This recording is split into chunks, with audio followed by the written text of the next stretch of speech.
하나님 말씀 같이 나누도록 하겠습니다. 이스라엘 백성들에게 하나님께서 약속을 두셨어요. 근데 그 약속은 아브라함으로부터 시작이 되었죠. 그러니까 뭐 우리가 약속의 어떤 그런 계보들을 이렇게 한번 좀 잠시 살펴보자면, 일단 인간이 범죄한 직후에 먼저는 주님께서 선악과를 먹지 말라는 명령을 주신 거죠. 명령을. 그렇죠. 어떤 복된 원리를 제시를 하셨는데, 뭐 그것도 일종의 약속이죠.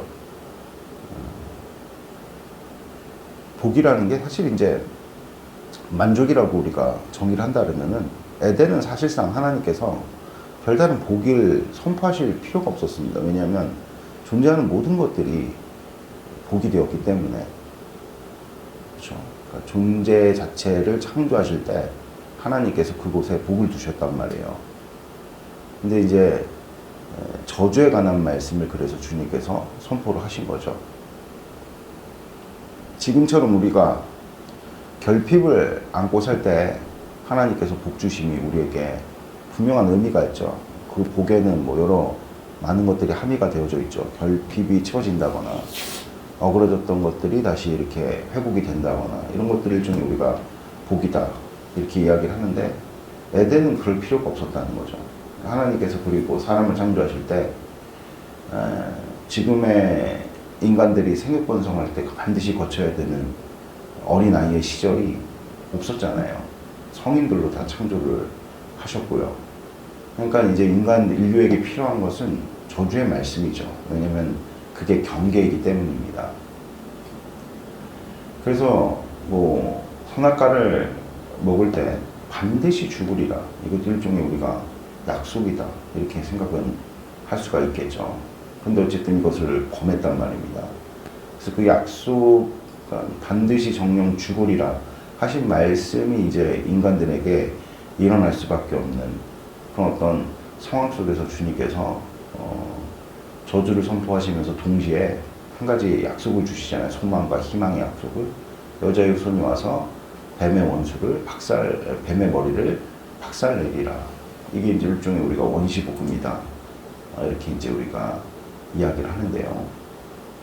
이건 이제 어떤 예언적인 성격에 더 가깝죠. 실질적으로 주님께서 언약을 인간과 맺으신 첫 번째 대상은 누굽니까? 누구죠? 노아죠. 노아에게 주님께서 무지개 언약을 주셨단 말입니다. 내가 다시는 너희에게 물로 심판하지 않겠다. 그에 앞서서 생육하고 번성해서 땅의 편만이 흩어져라. 그러니까 인류를 향한 생육번성의 어떤 그런 선포를 주님께서 주시면서 첫 번째로 이제 노아와 인격적인 언약을 맺으시고, 그 이후에 이제 누굽니까? 바벨탑 사건을 거쳐가지고 아브라함을 지목하셔서 모든 흩어진 자들을 다시 모으시겠다라는 분명한 의지를 밝히셨죠. 그래서 주님께서 아브라함에게 제시하신 그 비전이 무엇입니까? 제사장 나라잖아요. 이게 이제 구체화된 게 모세에게 주님께서 말씀하신 그 일로 인해서 이제 하나님 나라의 비전이 도대체 무엇이냐? 그러니까 항상 모든 것들이 중재자가 없기 때문에 우리의 삶 가운데 여러 가지 어려움들이 있죠. 그러니까 중재자라는 게 이제 하나님과 나 사이의 중재자, 그걸 의미하는 거잖아요. 중재가 왜 필요합니까? 분쟁이 있기 때문이죠. 그러니까 나와 하나님과의 분리는 일단은 뭐 이게 약간은 철학적 개념으로 우리가 들리기 때문에 이것을 이제 우리가 나와 나의 분리 이렇게 배웠잖아요. 교회된 40일 가운데. 그렇죠? 그런 것들은 인간 내면에 가지고 있는 불안증, 만족지 못하는 어떤 성질, 성향, 이런 것들로 이제 나타나고, 그렇죠? 그리고 나와 이웃 간의 분리, 분쟁이란 말이에요. 분쟁. 그렇죠? 사실 내가 가만히 있는데 막 불안증이 있어서 불안해하고, 그렇죠? 내가 만족지 못하고, 끊임없이 내가 만족하려고 분투하는 거. 사실 이게 이제 나와의 싸움인 거죠.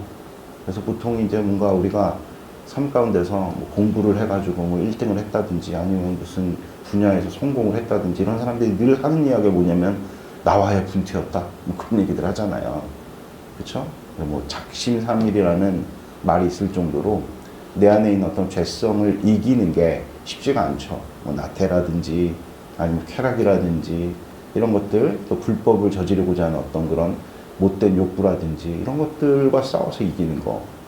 그게 일종의 이제 나와 나의 분쟁이죠. 말을 잘 안 들으니까. 사도 바울은 내가 나를 복종시켰다 그러죠. 그렇죠? 나에게 죄된 나에게 지면 안 되겠죠. 승리를 이루신 여러분 되시길 축복드립니다. 네? 일단 뭐 나와 이웃 간의 분리도 분쟁에 관한 내용이고 나와 만물 간의 분리도 분쟁에 관한 문제잖아요. 하나님과의 불화 때문에 이 세상 모든 것들이 다윗의 고백처럼 하나님의 작품인데 내가 주의 신을 떠나서 어디에 거합니까? 그러니까 내가 하나님을 대적해서 이 온 우주 만물이 하나님께 복종하고 있는 상황 속에서 내가 어디서 거합니까? 그러니까 내가 하나님을 대적하는 그 일이 결과적으로 하나님께서 만들어 놓으신 모든 피조물들과 뭐 하겠다는 얘기죠? 대적하겠다는 얘기죠. 그 얼마나 피곤한 일입니까? 마치 이것은 돈키호테가 풍차를 향해 갖고 막 돌진하듯이, 그렇죠? 얼마나 바보 같은 짓이라고 우리가 생각이 돼요. 그렇지 않아요, 여러분들? 풍차 그게 뭐라고? 어쨌든 다시 이제 돌아와서 중재자가 필요하다.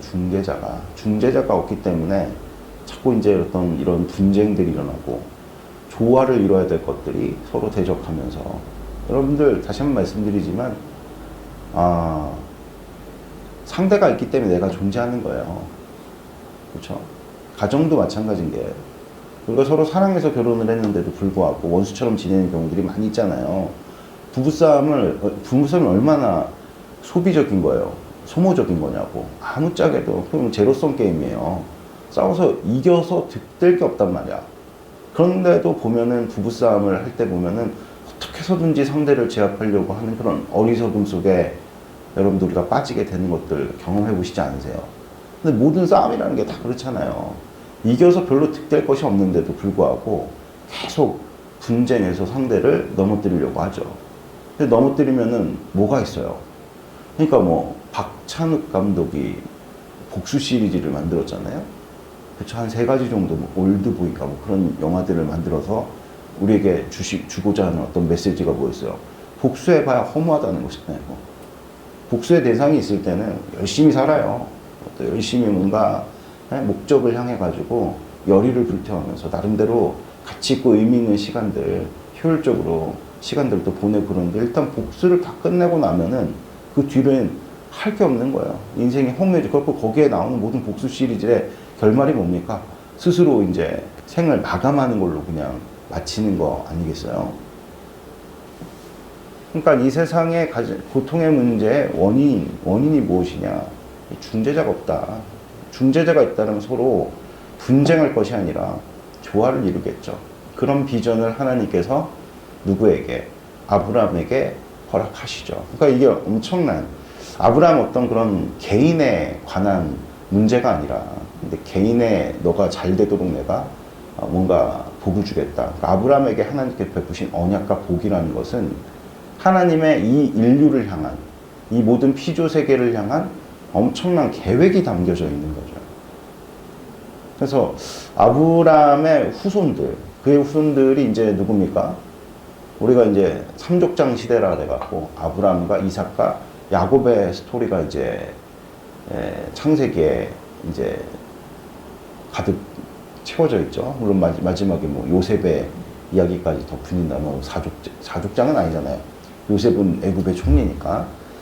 그 삼족장으로 이제 일컬어지는 그 인물들 몇 명을 보면은 굉장히 연약하고 부족하죠. 특별히 아브라함과 이삭 같은 경우는 동일한 어떤 그런 이 시대 사람들이 좀 받아들이기 힘든 행위를 저지르는 것이 그토록 사랑하는 아내를 팔아넘긴 거죠. 그렇죠? 그런 어떤 연약함. 그리고 야곱 같은 경우는 이제 대놓고 사기를 치는 그런 여러 가지 한 개인이 가지고 있는 연약함과 그 죄성이 인생의 여러 지점에서 하나님의 그 약속의 말씀에 위협이 되는 그런 어떤 요인 내지 요소로 작용을 하지 않습니까? 그렇죠? 야, 이렇게 하다가 자칫 하나님의 약속의 말씀이 이루어지지 않는 것은 아닌가. 심지어 뭐 예를 들면 야곱 같은 경우 멸족의 위기를 당하잖아요. 그 디나 사건으로 인해서 히위 족속에 속해 있던 한 족속을 전멸시키는 그 일로 멸족 위기를 당한다면 가나안 땅에서, 그렇죠? 아브라함 같은 경우도 하나님 약속의 말씀을 쫓아서 가나안 땅에 왔는데 아니 가뭄이란 말이야. 그래서 애굽으로 내려가서 여인을 빼앗기게 되는, 누굽니까? 사라를 빼앗기게 돼서 약속의 후손을 얻지 못할 어떤 그런 위기에 놓이기도 하고요. 이삭 같은 경우는 하나님의 약속의 말씀을 쫓아가지고 뭐 꼼수 안 부리고 가나안 땅에 있었는데 계속해서 어떤 일이 벌어집니까? 가뭄이 있었단 말이에요. 가뭄이. 그렇죠? 그래서 많은 블레셋 백성들이 못 먹고 이렇게 못 수확하던 그 시절 가운데서도 하나님께서 복을 주셔서 100배의 축복을 얻게 하셨죠. 게다가 또 우물을 다 빼앗겼단 말입니다. 근데 하나님께 또 은혜를 베풀어 주셔서 르호봇이라는 마르지 않는 어떤 그런 샘물의 또 주인이 되기도 하죠. 이런 여러 가지 우여곡절이 있었지만 하나님께서 그때그때 개입하셔가지고 그들로 무엇을 이어나가게 하셨습니까? 약속의 말씀을 이어나가게 하셨단 말입니다. 그리고서 이제 하나님께서 애굽이라는 인큐베이터에 이스라엘 백성들을 넣어두셔서 그 70만이 나올 때 장정만 60만이 되도록, 그죠? 뭐 적게 추산을 해도 한 200만 정도 되는 민족을 주님께서 애굽이라는 나라에서 이스라엘 백성들을 인큐베이팅 하셨죠. 그런 의도를 우리가 엿볼 수 있는 게 야곱이 70인을 데리고 들어갔을 때 성경에는 74인이다, 75인이다 이렇게 얘기를 하는데 관점에 따라서 숫자의 내용들은 달라지는 거예요. 어쨌든 간에 그래서 그 70인을 데리고 들어갔을 때 바로가 무슨 얘기를 했냐면 이스라엘 백성들은 목축하는 자여서 그 이집트 사람들과 한 군데 거할 수가 없다고 이야기를 하죠.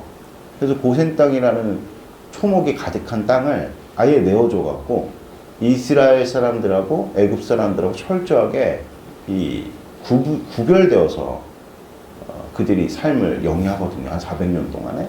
이것도 참 기가 막힌 하나님의 계획인 거죠. 그러니까 이스라엘 사람들하고 애굽 사람들은 섞일 수가 없습니다. 삶의 양식 자체가 서로가 서로를 좀 가중히 여기는 그런 경우들이 있잖아요. 여러분들 이스라엘 사람들이 이방 사람들을 어떻게 여깁니까? 실제 그 시온 의정서나 그런 여러 가지 그 이스라엘의 문서에서 보면은 굉장히 거의 뭐 지옥의 땔감처럼 여겨요. 그 정도로 선민의식이 아주 그냥 막강합니다. 이스라엘 사람들이.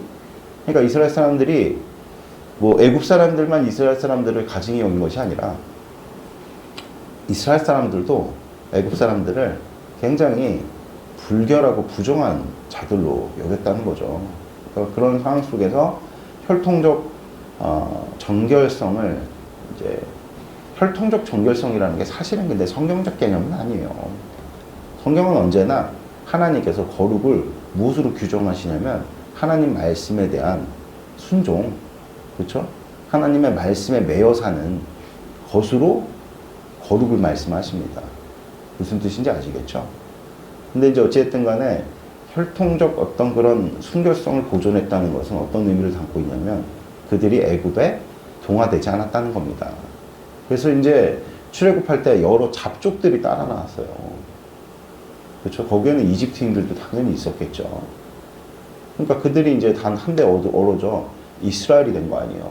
가나안 땅에 들어간 약속의 족속들이 되었고, 심지어는 여호수아가 잘못해가지고 계약을 맺은 기브아 족속, 우리가 읽었던 그 문제가 됐던 그 기브아 족속, 그 기브아 족속들 보세요. 하는 꼬라지가 가나안 족속들의 그 습성을 여전히 갖고 있잖아요. 그때 그 잘못된 어떤 계약과 결정으로 인해서 베냐민 지파가 완전히 멸종 위기까지 갔죠. 그러니까 어쨌든 간에 하나님께서 그렇게 민족들을 한 200만 정도 되는 규모로 인큐베이팅을 하시고 그들을 이제 어떻게 하십니까? 광야로 데리고 나오셔서 연단 끝에 가나안 땅에 집어넣으셔서 모세에게 분명하게 하나님께서 이 민족과 하나님 나라에 대한 비전을 밝히시죠. 그게 제사장 나라입니다. 제사장 나라가 뭡니까, 여러분들? 하나님과 이 모든 민족들 간의 중재자가 되는 거죠. 그러면 여러분들 우리가 다시 한번 물을게요. 이스라엘 백성들에게 하나님이 필요하죠. 그럼 이스라엘 백성들의 하나님 누구십니까? 중재자신 거예요. 나와 나를 중재하실 수 있는 분, 나와 이웃을 중재하실 수 있는 분, 나와 만물을 중재하실 수 있는 분. 그러니까 우리는 죄성이 있으니까 늘 다투려고 하고 소비하려고 하잖아요. 소모시키려고 하는, 공존하는 법을 몰라요, 인간은. 그렇죠? 그러니까 뭔가 우리가 이렇게 시스테매틱하게 권력이라는 것도 상권 분립 세 개로 나눠가지고 시스템으로 만들어 놨잖아요.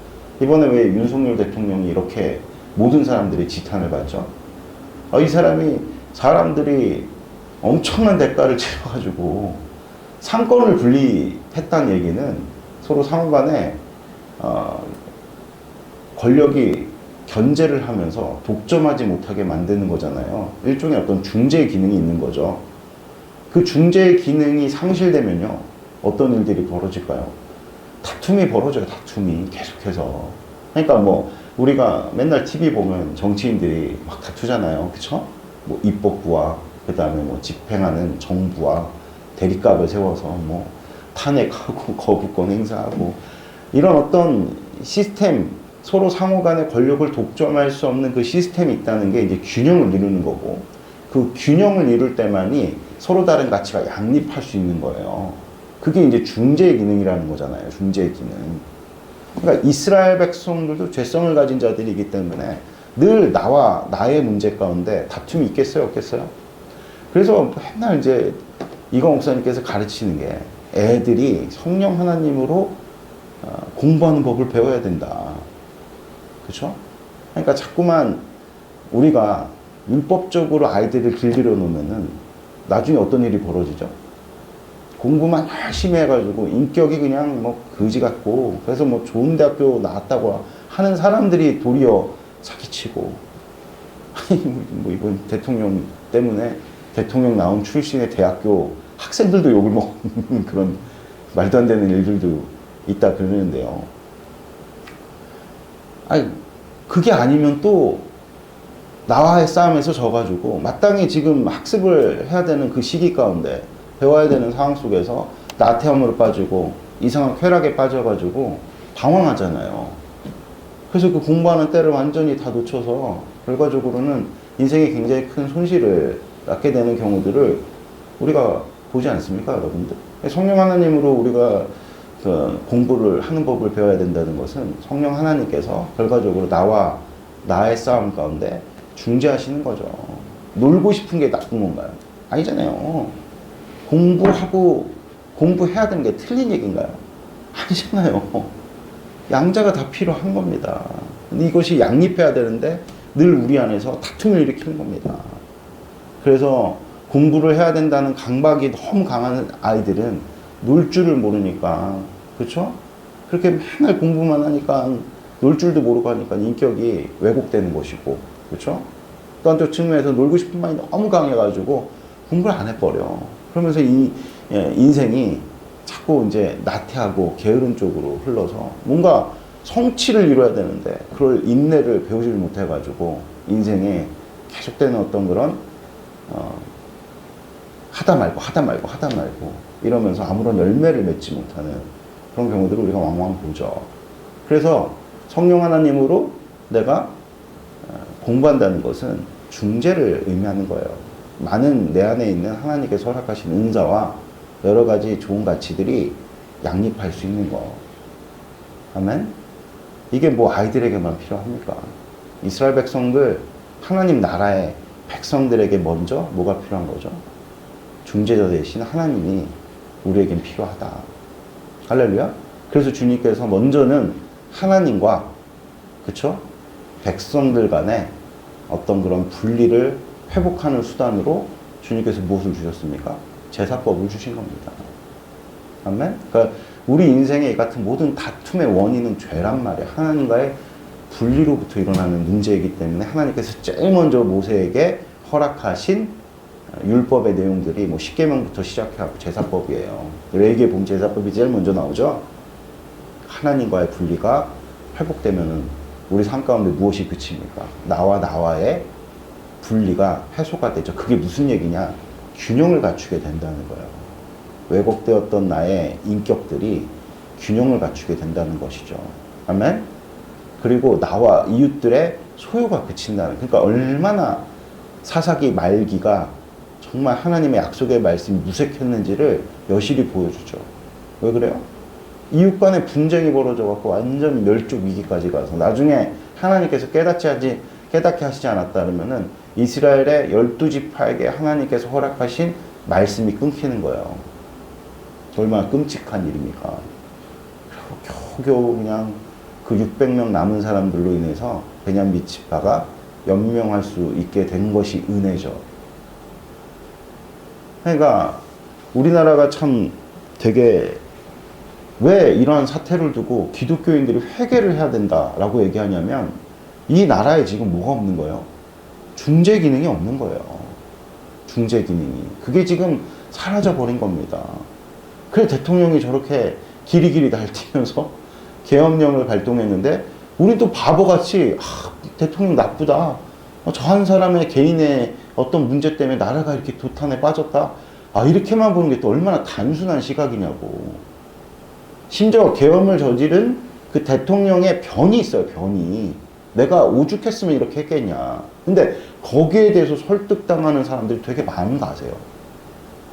그래서 박근혜 대통령 탄핵당할 때 여러 가지 어떤 문제들이 벌어져 갖고 뭐 여론조사 같은 거 해보면 지지율이 말도 못했거든요. 4%, 3%. 지금 그래도 한 20% 가까이가 아직도 나와요. 그만큼 뭐 의회 독점이 이런 얘기는 계엄 이전에 계속 있었다 왔던 얘기 아닙니까? 예산을 하나도 처리를 안 해주니 뭐 정부가 거의 기능을 할 수가 없죠. 돈이 없는데 뭐 갖고 일을 합니까? 이런 식으로 지금 어떤 큰 두 개의 담론이 막 충돌을 일으켜갖고 너 죽기 아니면 내가 깜루치기다. 이런 식으로 계속 분쟁을 하니까 나라가 얼마나 참 많이 위태롭고 손실이 있어요. 그렇지 않습니까, 여러분들? 우리나라에는 지금 무슨 기능이 없는 거죠? 중재 기능이 없는 겁니다. 이걸 뭐라고 얘기하냐면 지금 은혜가 지금 우리 가운데 없다 이렇게 봐야 되는 거죠. 할렐루야. 그러니까 이스라엘 백성들을 주님께서 그렇게 가나안 땅으로 인도하셔가지고 세상과 구별된 삶을 살게 하셨으니 그게 무엇입니까?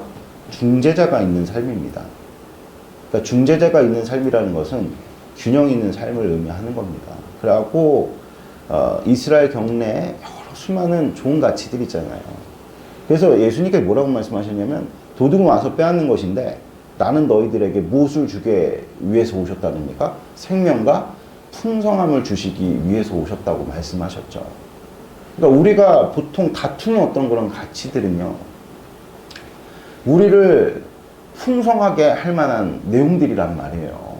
그래갖고 제가 일전에도 말씀드렸던 것처럼 우리나라는 이제 거대 두 정당이 있는데 한쪽은 보수적 가치, 한쪽은 진보적 가치죠. 둘 다 여러분 필요한 거예요.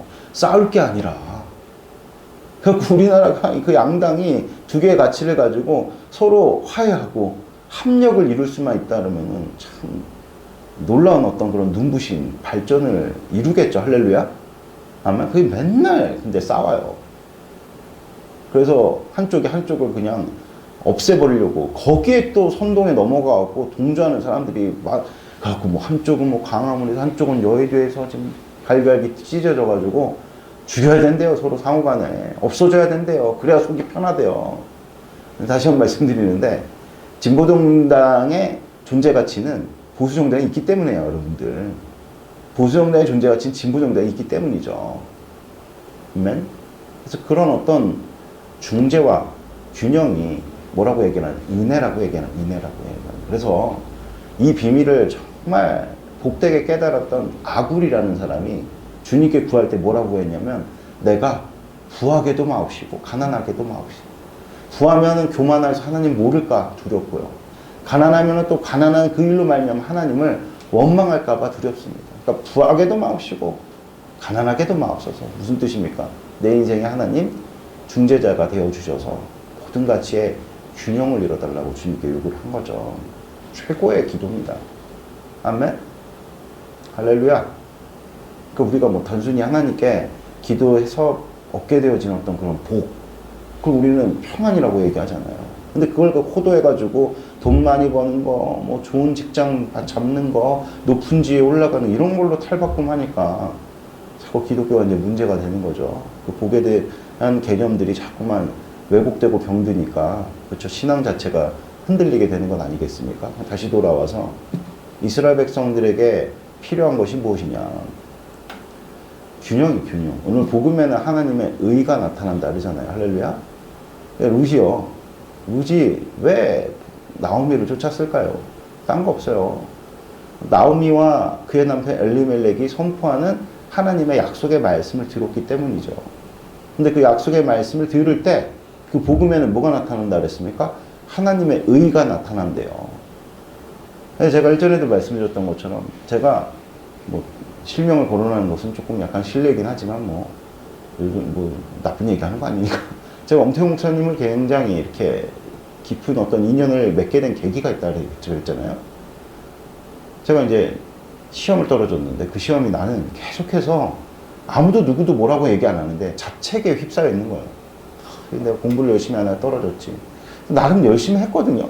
제 딴에는. 왜 떨어졌을까? 막 굉장히 고뇌에 빠져 있고. 그 다음에 이제 뭐냐면 수치. 원래 같이 이제 그때 시험을 봤던 여러 동료들이 있는데 그 사람 다 합격했는데 나만 떨어졌어.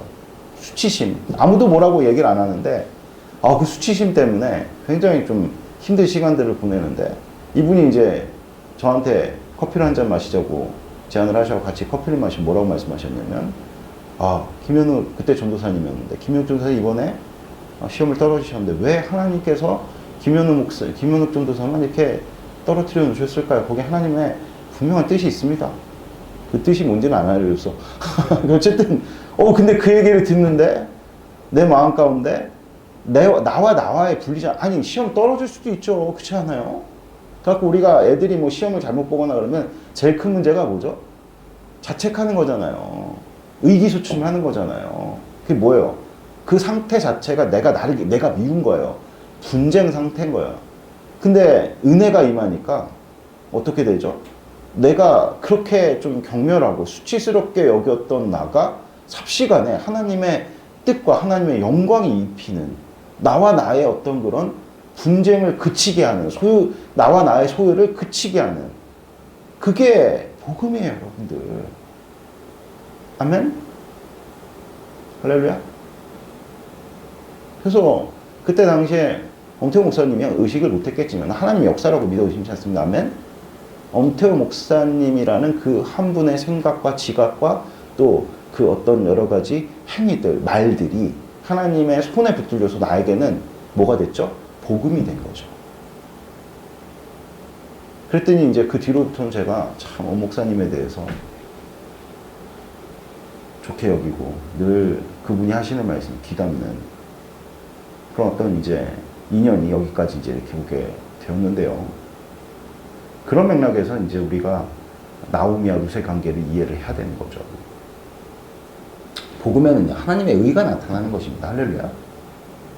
그러니까 이전까지 모압이라는 어떤 그런 이방 족속들의 문화에 젖어 살았던 이 여인 룻이 어찌어찌 하다가 이제 엘리멜렉 집안의 아드렐과 결혼을, 기륜인지 말론인지 남편이 누군지 몰라요. 기록이 안 돼 있기 때문에. 근데 그 이제 결혼을 해서 들어왔는데, 뭐 그들의 어떤 살아가는 어떤 방식이나 여러 이제 모습들 가운데 부족함이 여전히 있었겠죠. 이들은 또 게다가 복음을 버리고 이제 살겠다고 모압 땅에 온 사람 아닙니까? 온 사람들 아닙니까? 여러 뭐 오류들이 있었겠으나 그들 가운데 하나님의 약속의 말씀으로 역사하시는, 그러니까 복음에는 하나님의, 그러니까 너희들이 때를 얻든지 못 얻든지 늘 가르치기를, 복음 전파하기를 힘쓰라고 주님께서 말씀하신 이유가 거기에 있는 거죠. 아니 뭐 이명근 형제님은 복음대로 사세요, 말씀대로 사세요?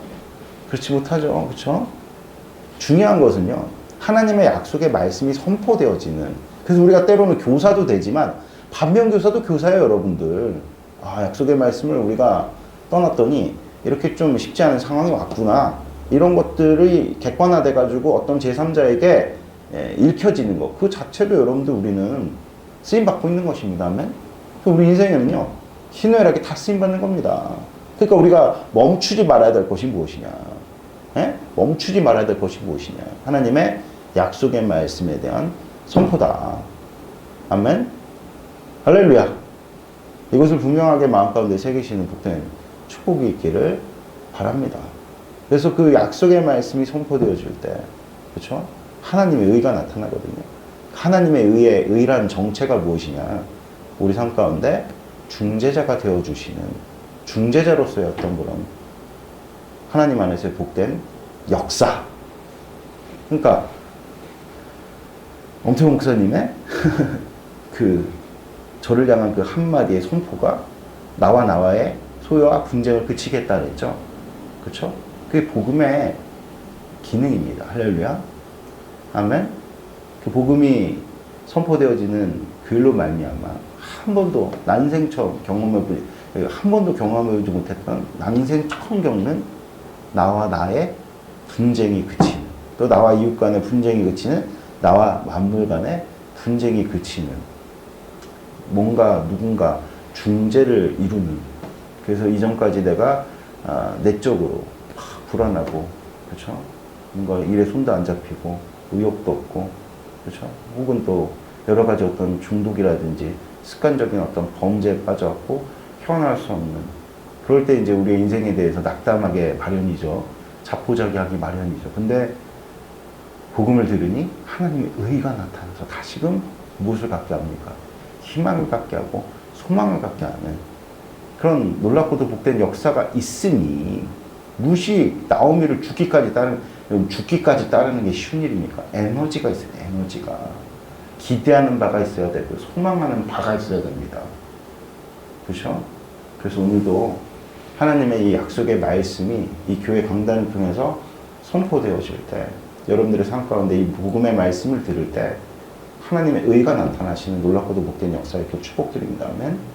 하나님의 의가 나타나서 여러분들의 삶 가운데 분쟁과 소요가 그치는, 그래서 내적으로 불안하다거나 또 외적으로도 여러 어떤 분쟁과 소요 때문에 여러 가지 이렇게 불안정하고 흔들리는 그런 우리네 인생 속에 하나님의 의로 말미암아 우리에게 주시는 평안과 모든 분쟁과 소요가 그치는 평화가 복되게 임하는 우리의 일상이 되기를, 여러분들의 삶이, 저의 삶이 되기를 주 예수 그리스도 이름으로 축복드립니다. 그러니까 말씀의 결론이 뭐예요? 우리는 늘 복음을 들어야 된다는 것입니다. 할렐루야.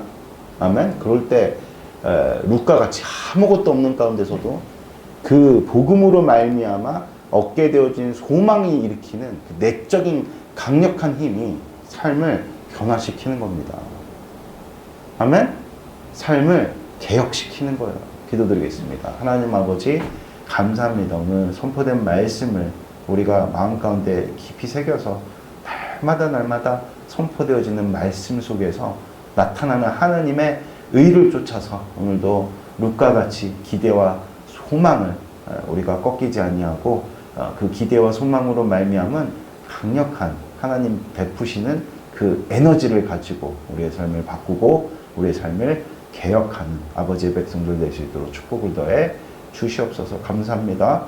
바로 주님 되신 예수님 이름으로 기도드렸습니다. 아멘.